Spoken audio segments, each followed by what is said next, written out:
Magbabalita sa loob at labas ng bansa na merang katotohanan.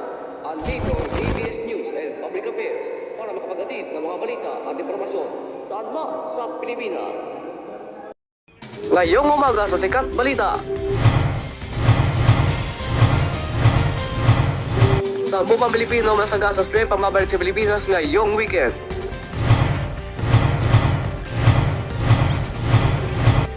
Dalawa patay dahil sa mga epekto ng shear line. 13 Israeli hostages nakatakdang palayain mula sa Gaza. Oscar-winning actor Jamie Foxx inakusahan ng sexual na pang-abuso sa bagong kaso. CPP, NPA at NDF binigyan ng amnestiya ni Pangulong Marcos. Binatikos ni Teodoro ang pagbalik ng China ng katotohanan sa sobrang pag-angkin sa PX-US Joint Patrol. Inanunsyo ng China ang free policies para sa 6 na bansa.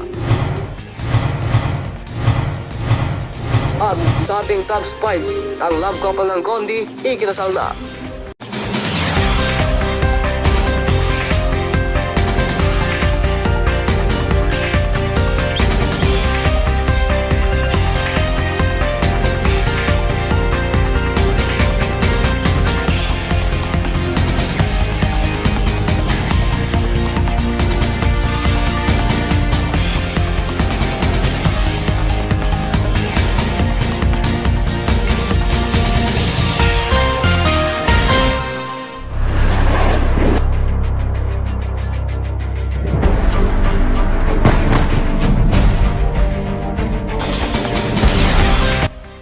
Magandang umaga Pilipinas, sa detalye ng ating mga balita.